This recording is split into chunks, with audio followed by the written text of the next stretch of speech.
vraiment heureuse de vous voir malgré la pluie, malgré le froid et tout ça.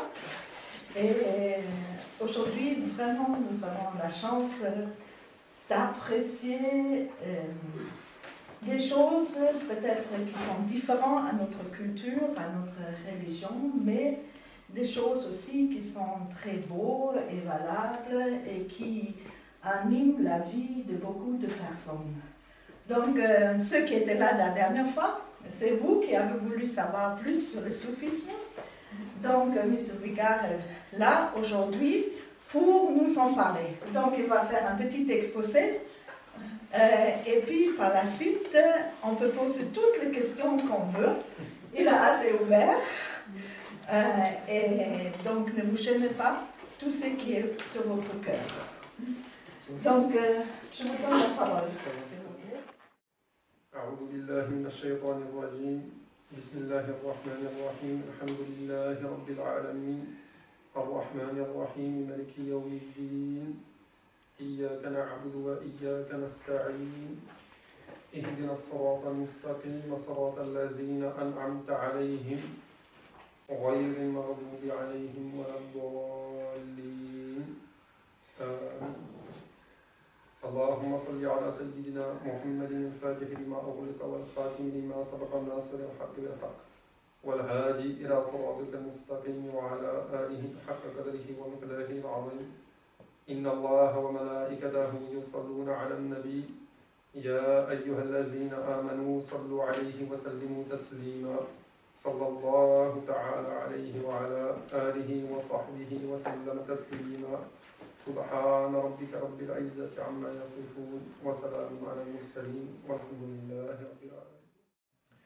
Donc, le soufisme, on peut l'illustrer.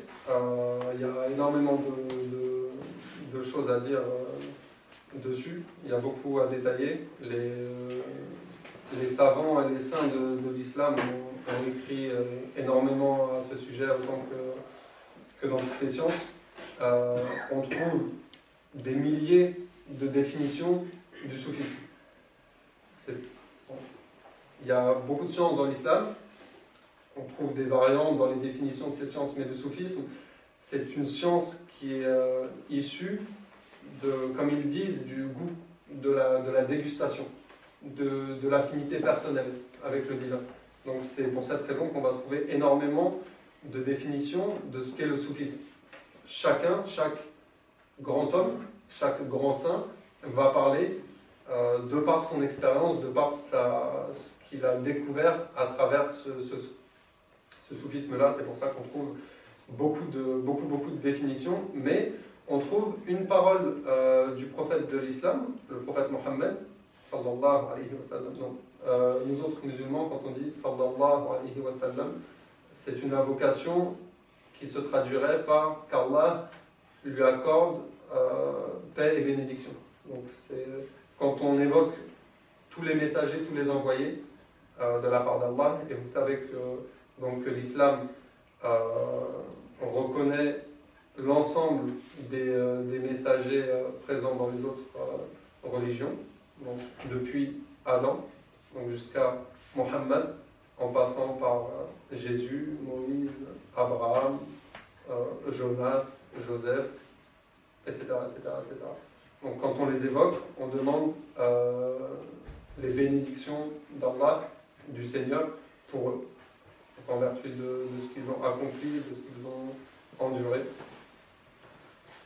Donc le prophète nous a dit, donc il a été rapporté par ses compagnons qui étaient présents avec lui, il disait, nous étions réunis avec le prophète, et nous avons vu un homme de blanc vêtu venir à nous.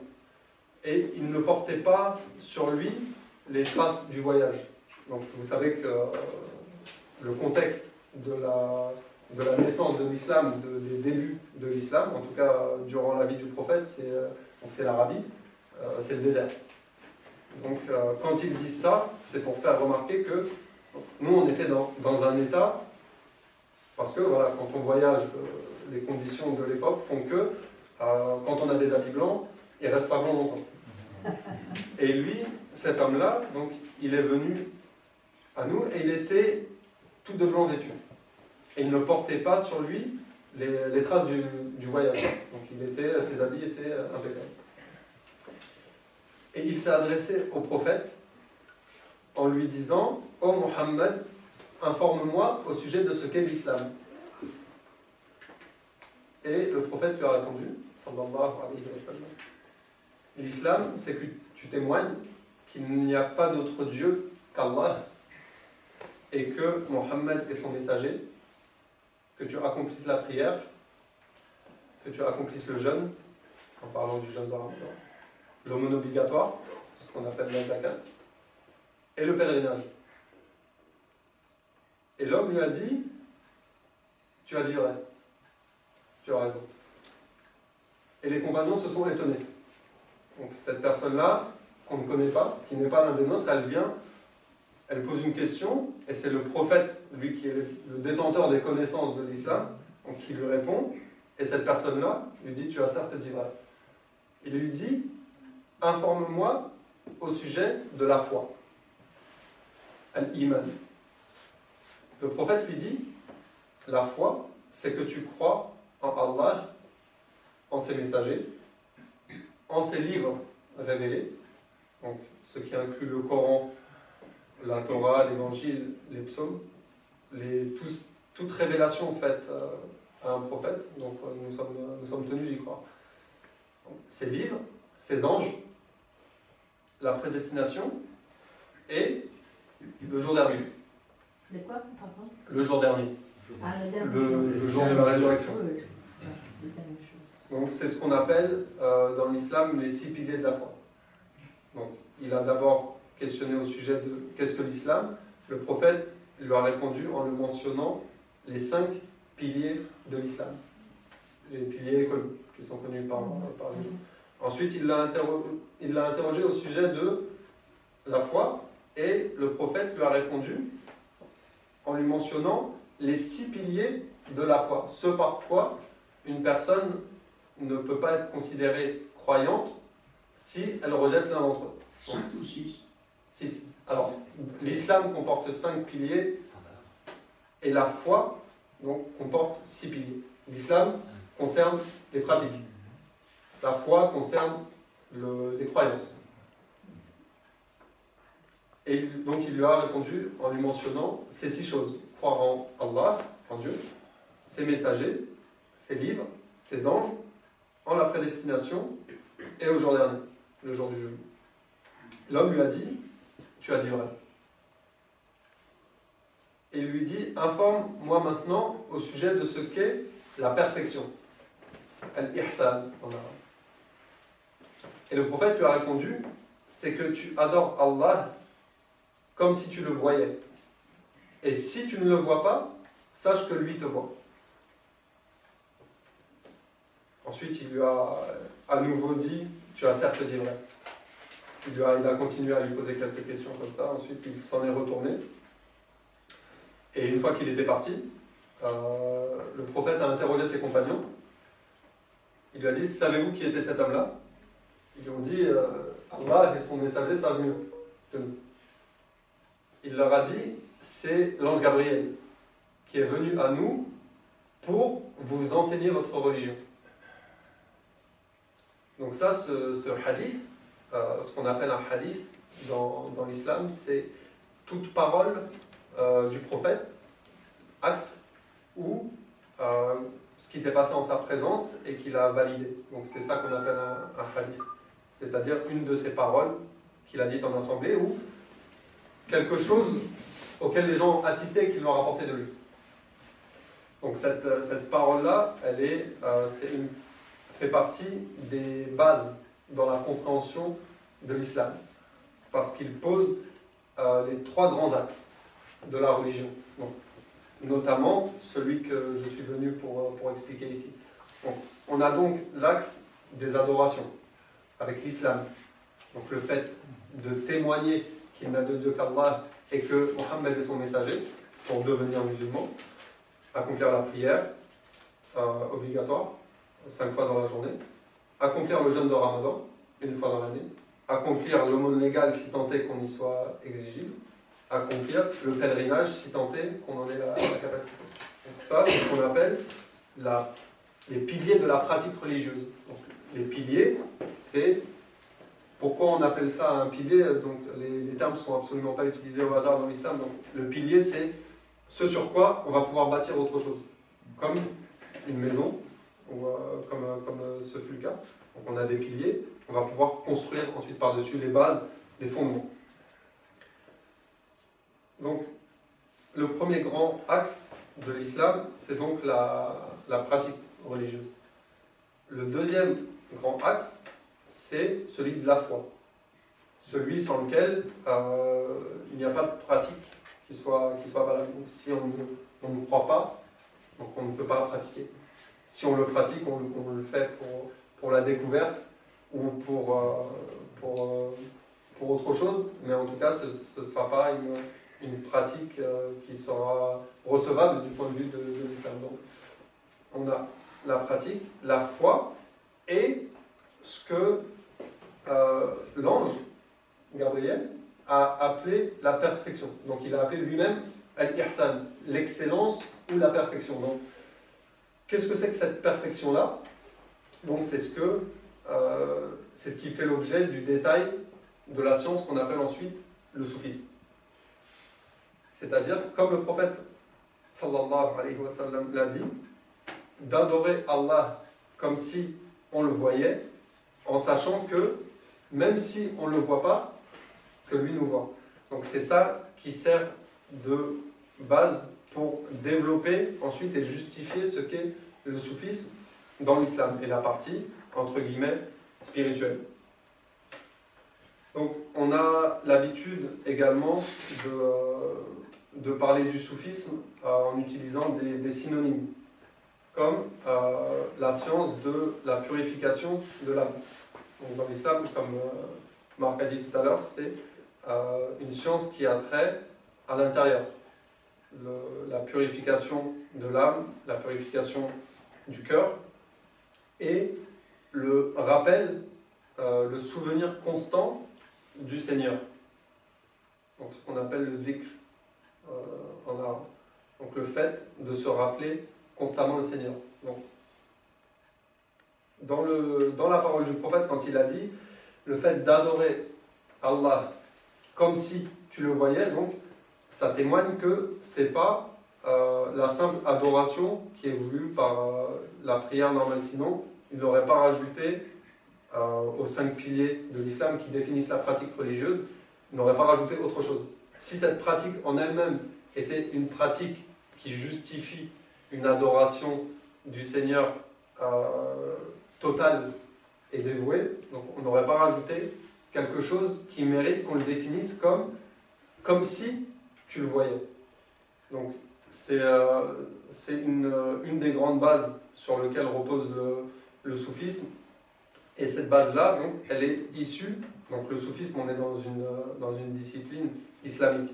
Donc au-delà de cette parole-là, le prophète a clarifié le but de la vie de chacun. Et Allah en a parlé dans le Coran également. C'est-à-dire que le prophète, il est envoyé comme pont entre le Seigneur et les gens. Peu importe que ce soit le prophète Mohammed ou les autres prophètes qui sont venus avant, ils sont envoyés pour faire savoir aux gens qu'il y a un Seigneur qui les a créés. Ceux qui y croient, je vous sers de pont, vous pouvez partir pour le connaître. Donc, Allah a dit dans le Coran, certes, je n'ai créé les génies et les humains que pour qu'ils m'adorent, que pour qu'ils me vouent un culte, si on peut traduire ça comme ça. Les génies sont des êtres spirituels, c'est Exactement, ça? exactement. Mais pas les anges, à part les anges. Si. Alors ça inclut les anges? Non, ce sont des créatures différentes. Donc, dans l'islam, on a le message divin porté par le prophète s'adresse à 2 catégories de créatures du point de vue de la responsabilité religieuse. Donc on cite les génies Donc c'est un concept qui est plutôt flou du point de vue de l'Occident, parce que donc, le génie, c'est le génie de la lampe, tout ça. Mais ce génie de la lampe, il est issu des connaissances liées à l'islam que les gens avaient en ce temps-là. Donc les génies sont le genre de créature auquel appartient Iblis, Satan, dans l'islam. Donc ce sont des créatures qui sont définies comme appartenant au monde de l'invisible, comme le sont les anges. Sauf que les anges sont des créatures célestes. Donc les anges sont bienfaisants et les génies sont malfaisants? Alors, ou c'est pas aussi manichéen? Non, c'est pas aussi manichéen. Les anges sont des créatures qui n'ont pas été conçues avec le choix de désobéissance. Les anges sont créés pour être au service de leur Seigneur, en tout temps. Donc il y a dans les traditions islamiques, donc il est dit qu'il n'y a pas un espace dans les cieux et la terre sans qu'il n'y ait un ange qui soit en prosternation ou soit en inclinaison pour rendre un culte à son Seigneur. Donc on a beaucoup de détails par rapport à ça. Certains anges ont des grades, ont des fonctions, comme l'ange Gabriel, qui est l'ange chargé de la révélation. Donc c'est lui qui porte le message divin au prophète. On a d'autres anges. Donc ces anges-là, effectivement, ne commettent pas le mal. Tout comme une pierre ne commet pas le mal, tout comme un arbre ne commet pas le mal, ni une montagne, ni une autre créature que l'homme et le génie, qui sont les deux espèces de créatures qui, dans l'islam, portent en eux la capacité d'obéir ou de désobéir. C'est-à-dire que on les a laissés libres, le libre arbitre.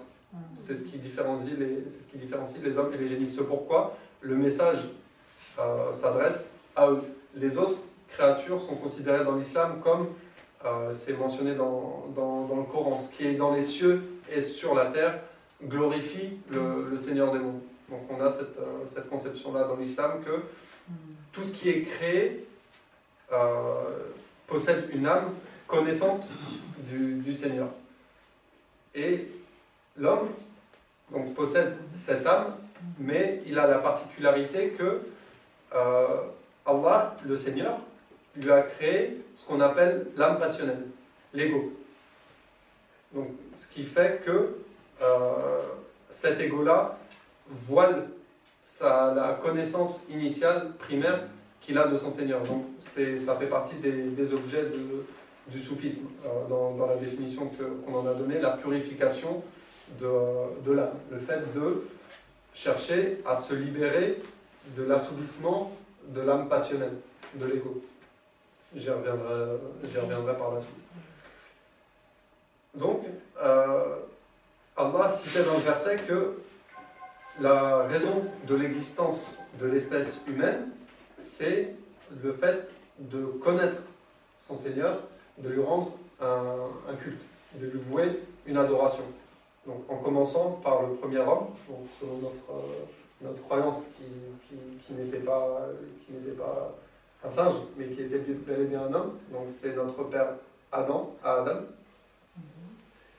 Donc depuis qu'il a été créé, donc Allah l'a mentionné dans le Coran comme son représentant sur terre.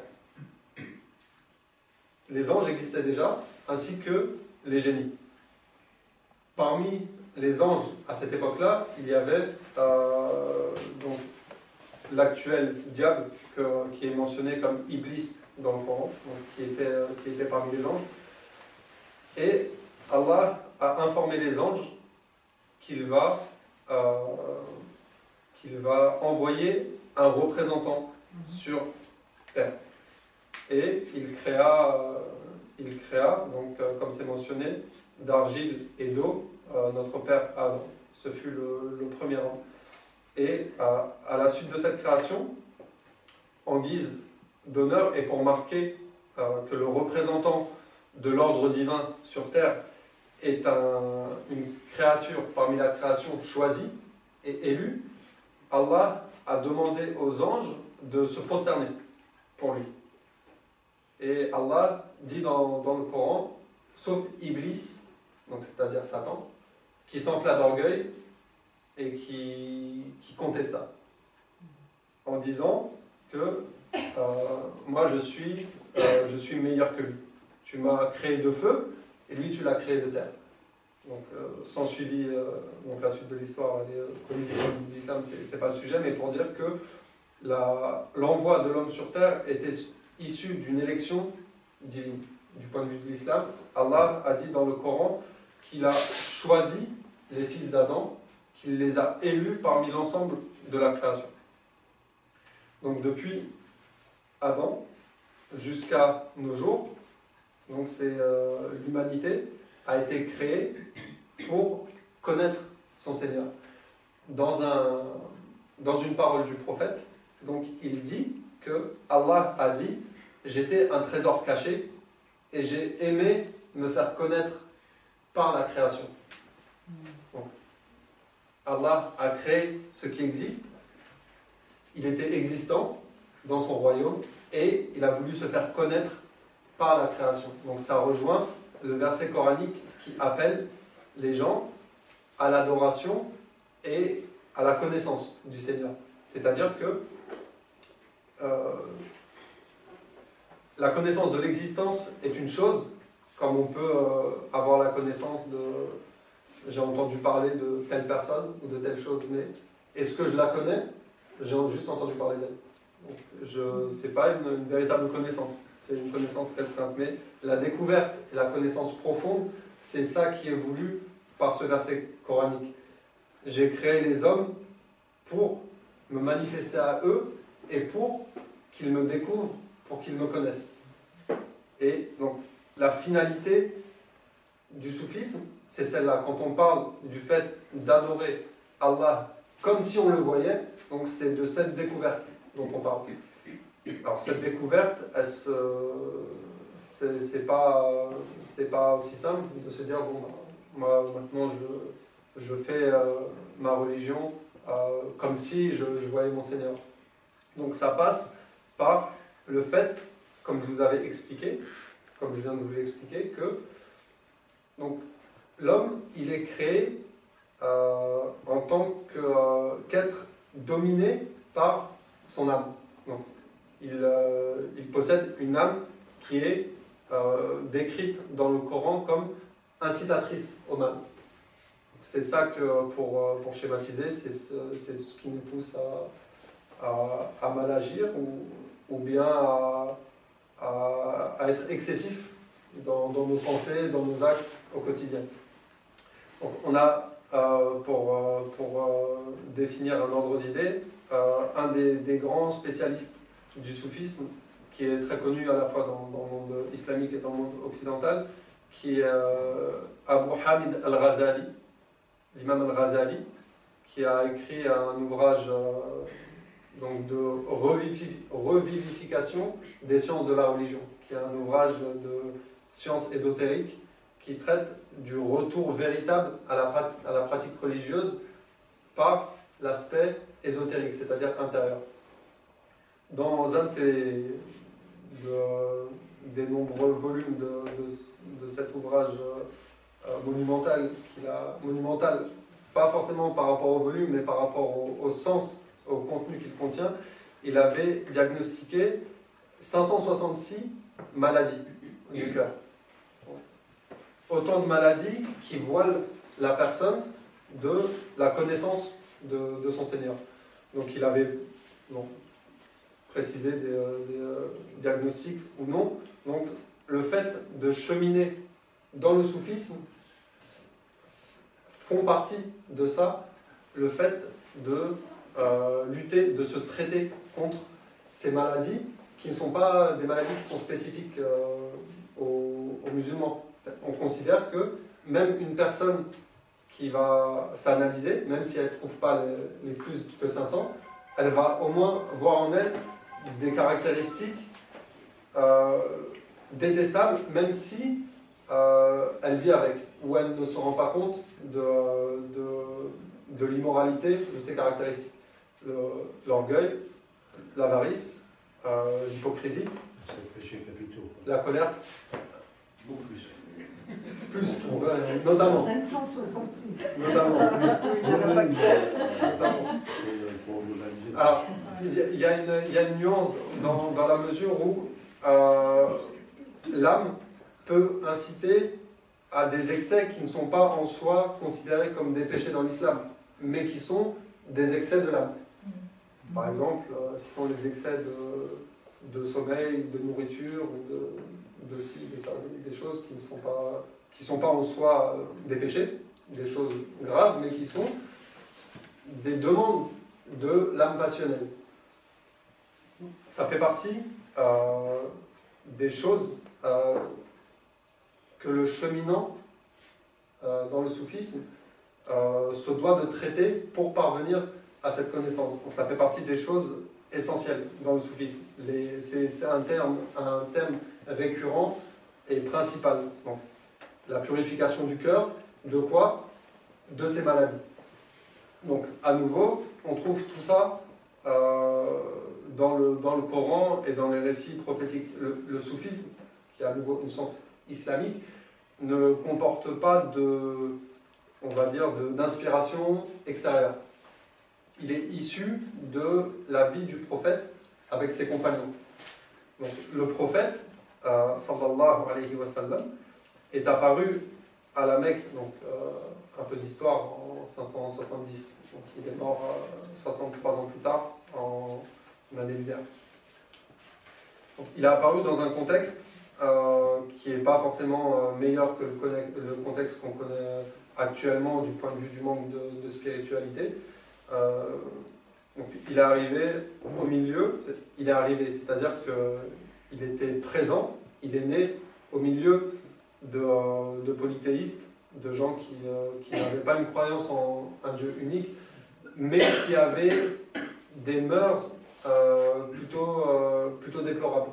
C'est-à-dire que même à notre époque, il y a certaines choses qui, avec tout ce qu'on a pu accepter, que la religion à la base défend, avec ce qu'on peut appeler le libéralisme. Donc, des choses de l'époque sont bien sûr considérées comme des choses extrêmement graves. Par exemple, parmi ça, les Arabes de l'époque avaient l'habitude c'était considéré comme un échec d'avoir une fille dans les communautés arabes. C'était récurrent, ça se passait souvent que quelques années après la naissance, qu'ils partent emmener la fille dans le désert, qu'ils l'enterrent vivante, qu'ils les laissent comme ça. Ou bien les femmes de cette époque-là vont se lier avec plusieurs hommes en même temps, puis choisir, ce sera toi qui soit parmi les temps qui sera le père de mon enfant. Ou bien un fils, lorsque son père décède, reprend sa propre mère comme épouse, etc., etc., etc. Donc il y avait non seulement des manquements au niveau de la foi, c'est-à-dire qu'on est dans un contexte de polythéisme où des gens rendent des cultes à des statues, mais également on est dans un problème de mœurs. C'est-à-dire que les gens ont des mœurs déplorables, bien que les gens de l'époque sont présentés comme de grands poètes, de grands linguistes qui manient le verbe, qui manient la langue, mais à côté de ça, il y avait ces comportements graves. Donc le prophète, il est envoyé à ces gens-là. Il naît parmi ces gens-là, il grandit parmi ces gens-là. Donc bien sûr en étant protégé par son Seigneur. C'est un prophète, c'est un modèle pour l'humanité. Donc depuis sa naissance jusqu'à sa mort, c'est valable pour tous les prophètes. Dans l'islam, ils sont des modèles depuis la naissance jusqu'à leur mort. Donc, jusqu'à ce que la révélation lui vienne, donc, il vit parmi ces gens-là en étant protégé par son Seigneur, donc connu par ses bons caractères, par sa bonne moralité, par les gens surnommés le digne, comment on pourrait traduire ça, l'intègre, ou le digne de confiance. Donc, c'est ainsi qu'il était connu en tout cas avant de commencer à proclamer le message divin. Donc, qui se trouve être à sa 40e année. Donc, une fois qu'il est envoyé concrètement, d'une manière concrète, par son Seigneur, donc, il est envoyé à des gens qui sont dans ce contexte moral. C'est-à-dire un contexte justement où il n'y a pas de morale. Et il doit donc prêcher sa religion en termes de croyance et aussi en termes de réforme intérieure. C'est-à-dire que tout ce qui est présent comme caractère effroyable et blâmable, donc il est à la fois envoyé pour rectifier ça. Donc il a dit lui-même, je n'ai été envoyé que pour parfaire les bons comportements. Donc quand il dit ça, c'est pas que pour lui, juste qu'on le voit, qu'on se dise que cette personne-là, c'est un modèle de comportement. Mais il est envoyé à la création tout entière, donc c'est pas juste aux Arabes, il est envoyé à l'humanité pour la réformer dans sa morale et dans ses comportements. Donc il trouve des gens qui font toutes sortes de choses, et Allah à nouveau nous dit dans le Coran comment est-ce qu'il est envoyé à ces gens, qu'est-ce qu'il va faire parmi eux. Il dit Allah a certes a accordé beaucoup de faveurs aux croyants, car il a fait surgir en leur sein un messager, donc un messager parmi eux, donc qui leur récite nos versets, c'est-à-dire les versets du Coran, et qui les purifie. Yuzakihim, qui les purifie. Donc tout ce qu'il y a de mauvais en eux, qu'il retire ça d'eux. Au point que les gens qu'on connaît dans la situation que je vous l'ai décrite passent d'année en année, on peut dire de pire de l'humanité, au meilleur de l'humanité. Jusqu'à ce qu'on les considère comme des étoiles dans le ciel, des gens au comportement parfait dont on voudrait pouvoir s'approcher pour être parmi eux, etc. etc., etc. Et c'est le prophète qui a dit ça en parlant de leur sujet, en ces termes, en disant « Mes compagnons sont comme les étoiles, peu importe celui que vous prendrez comme modèle, donc vous serez guidés. » Pour nous, la parabole des étoiles ne parle pas parce qu'on n'utilise plus les étoiles pour se repérer dans le ciel comme c'était le cas avant. Avant, les Bédouins, donc ils se repèrent par rapport aux étoiles. Telle étoile, on la suit, donc c'est ça qui va nous indiquer le chemin. Donc la parabole, elle est là-dedans. Donc ces gens-là, qui étaient à cette position de faire rouiller un métal rouillé, donc le prophète les prend en charge, les prend sous son éducation, et il les transforme en or. Et c'est ça qu'on reprend comme modèle dans le soufisme. On prend, c'est lié par voie de, si vous voulez, par voie de succession. C'est-à-dire que... Un processus. Oui, en fait, quand je dis une voie de succession, c'est-à-dire que il y a toujours, même une fois que le prophète est disparu, des gens qui, en ayant été éduqués par lui, vont pouvoir prendre d'autres gens en charge et leur donner cette éducation-là jusqu'à nos jours. Donc le soufisme, c'est ça. C'est-à-dire que à travers un saint homme, un héritier, donc on va prendre une éducation, celle qui a été prodiguée par le prophète à ses compagnons. Donc le fait de venir avec tous nos défauts, en ayant conscience de notre immoralité et de toutes nos maladies, et de chercher à les traiter. À les traiter en vue de se soigner pour se libérer de la contrainte de cette âme passionnelle et pouvoir, donc, à ce moment-là, connaître le Seigneur comme c'est requis. Comme c'est ça qui a été mentionné dans le verset. Donc, en parallèle à ça, on place un des grands axes du soufisme. Donc on a vu qu'il y a la purification de l'âme, la compagnie d'un guide qui prend la personne en charge pour l'aider à se traiter, tel un médecin avec son patient. Donc celui qui est malade, donc il ne va pas faire n'importe quoi.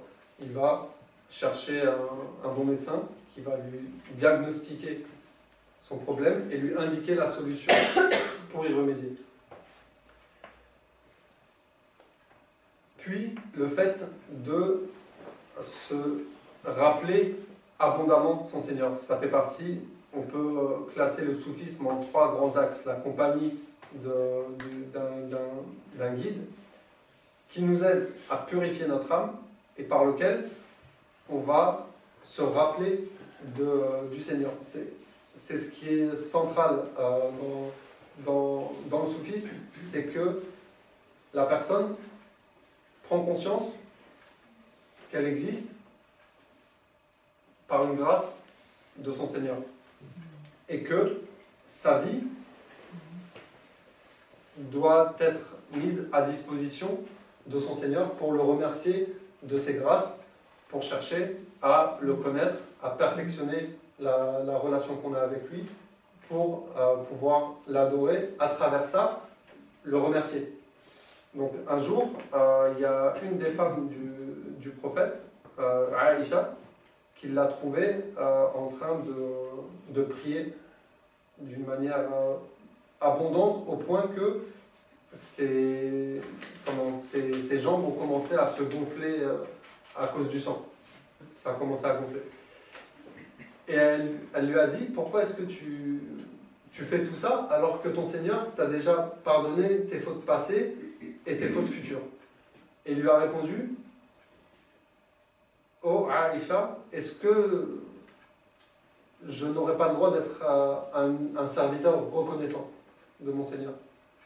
Donc, lui qui est prophète, qui a toutes les grâces et les faveurs, qui est envoyé pour réformer l'humanité, donc il sacrifie son temps, son énergie, son sommeil, son repos, pas pour qu'on dise de lui, au contraire, puisque les gens le condamnaient pour ça. Donc ceux qui n'ont pas cru au message le vilipendaient pour la proclamation du message de l'islam, pour le fait de proclamer l'adoration d'un Seigneur unique. Mais simplement parce qu'il a constaté qu'il n'existait pas.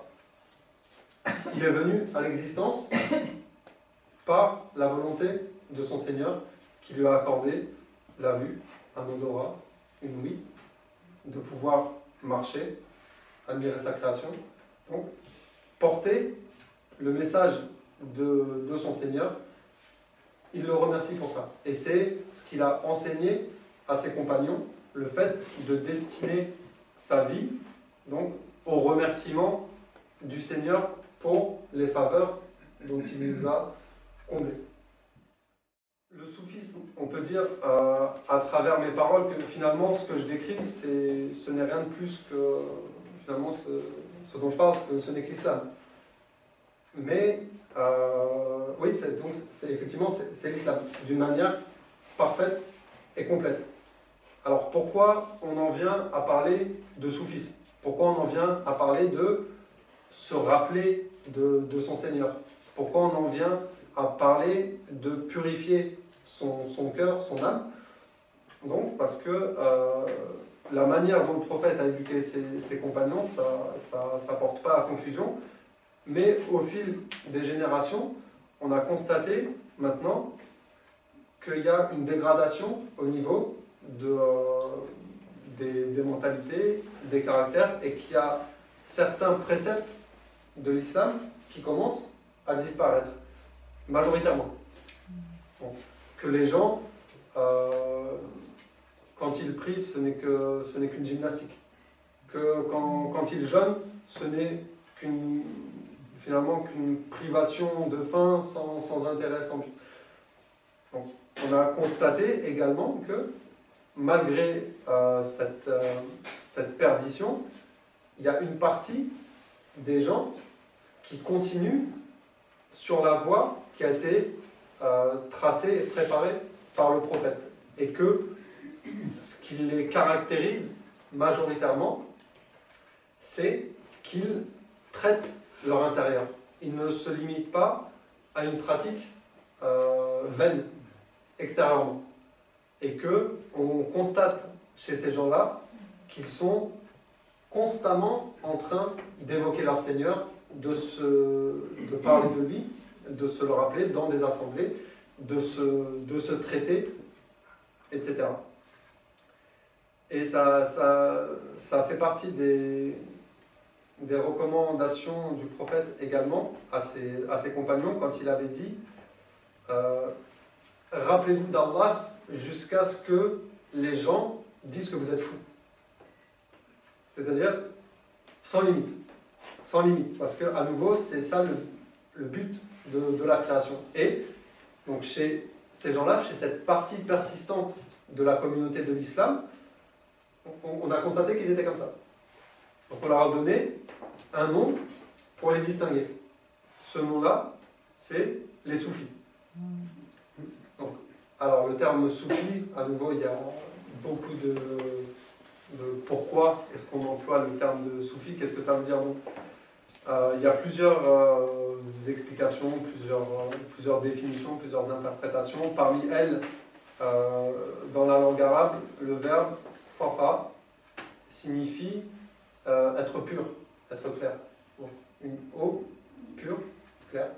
Donc c'est ce verbe-là. Donc, as-soufi, donc, selon cette définition, c'est celui dont le cœur s'est purifié. Donc c'est parmi les significations qui ont été exprimées par les grands maîtres du soufisme. Donc on a, tout à l'heure je parlais de Abu Hamid al-Ghazali, qu'on appelle plus communément l'imam al-Ghazali, qui a écrit l'ouvrage que j'ai cité tout à l'heure. Donc cet homme-là, c'est une référence dans l'islam à tous les niveaux parce que c'était le grand savant de son époque dans les sciences exotériques, c'est-à-dire dans les domaines qui touchent à la partie extérieure de la religion. Donc les sciences islamiques, c'était un grand savant qui avait ses assises dans la mosquée à Bagdad avec beaucoup de disciples. Alors, il est à peu près de l'an 1000. Quelques siècles après Mohammed. Oui, à environ 450 ans après. D'accord. Donc il est arrivé,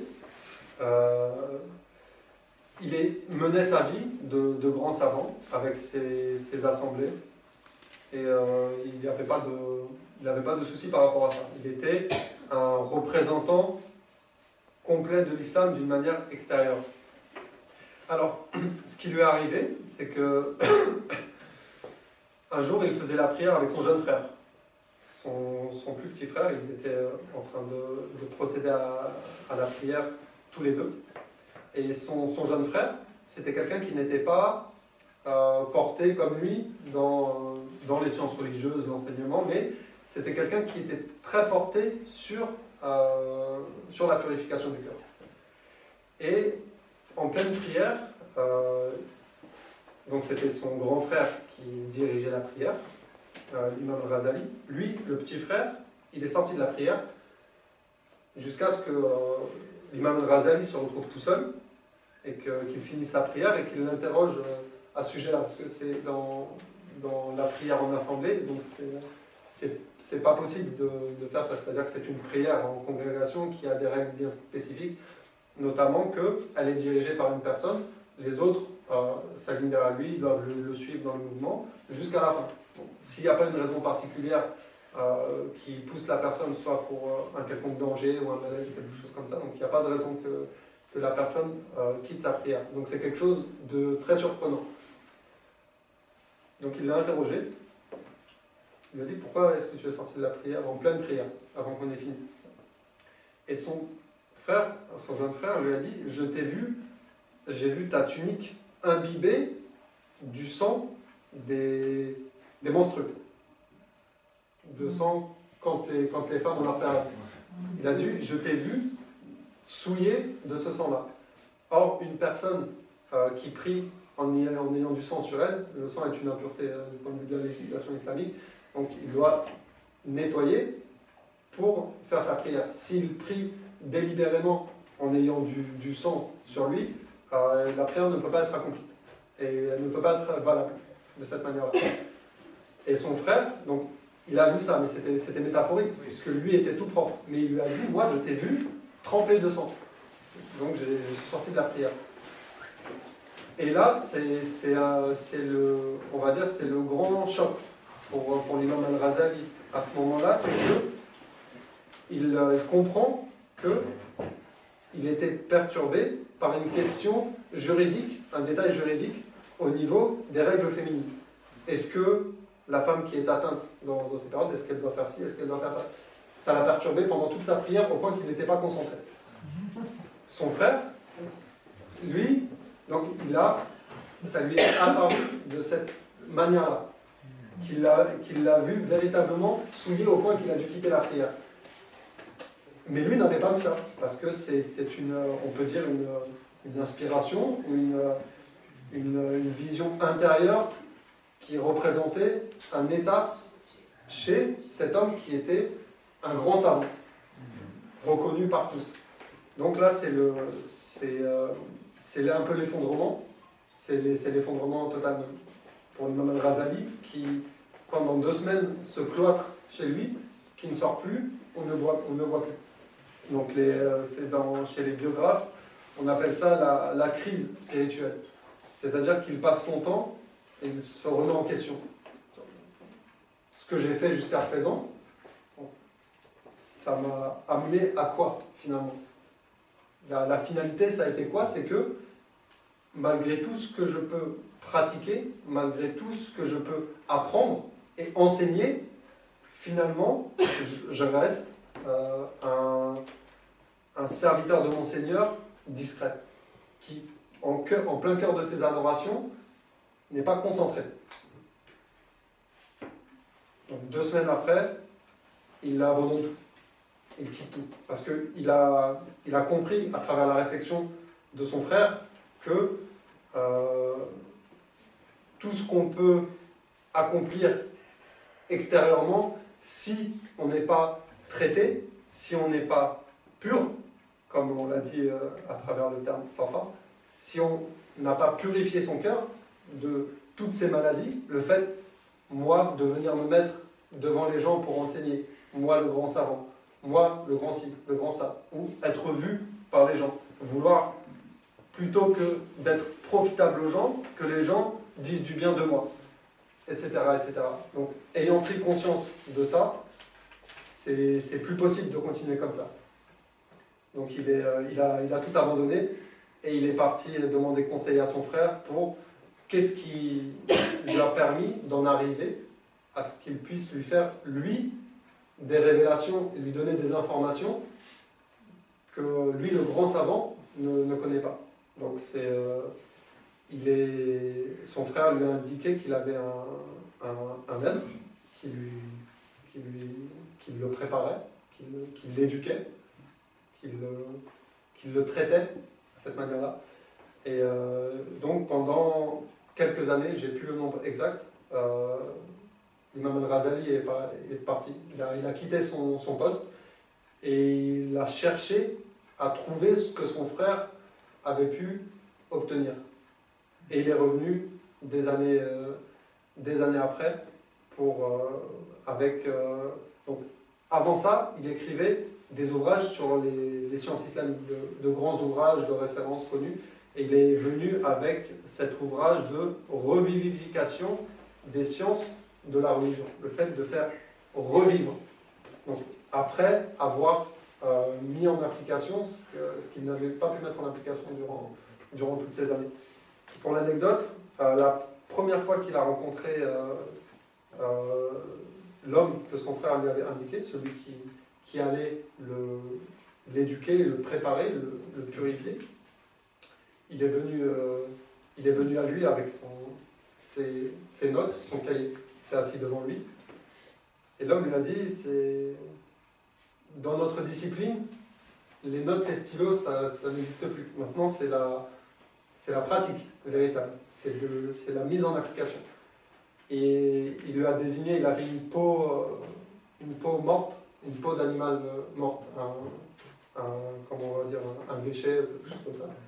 Il lui a dit, tu vas mettre ça sur tes épaules et tu vas aller faire le tour de la ville comme ça, pour que les gens te voient de cette manière-là.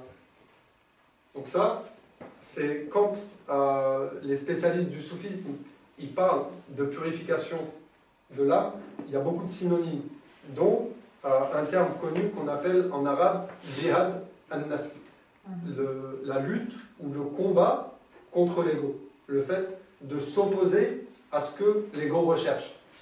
Si on remarque que l'âme passionnelle nous incite à quelque chose, directement aller dans le sens contraire. Donc, cette définition, elle est issue d'une expédition que le prophète avait menée avec ses compagnons, sallallahu alayhi wa sallam.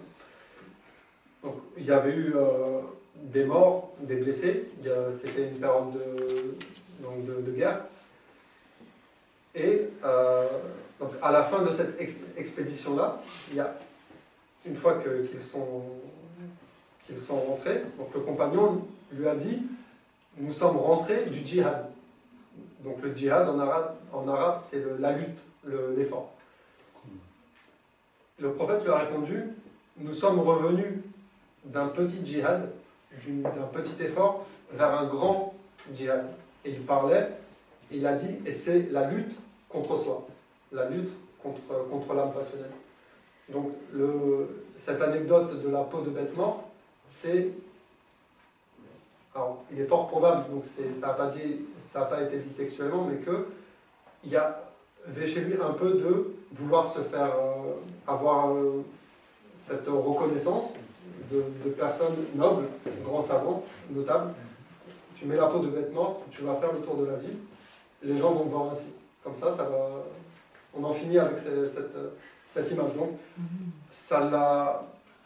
c'était un peu dur pour lui, parce que donc on se met à la place comme si on va dire maintenant un président de la République qui a la considération de tous les gens, toujours bien vêtu, qui s'exprime dans une langue française impeccable, qui a le respect, la considération, tout ce qu'on peut imaginer. Donc voilà, qu'on lui dise maintenant tu vas aller te balader avec des vêtements troués dans la rue, tout ça, La personne se dit, je vais perdre la considération des gens.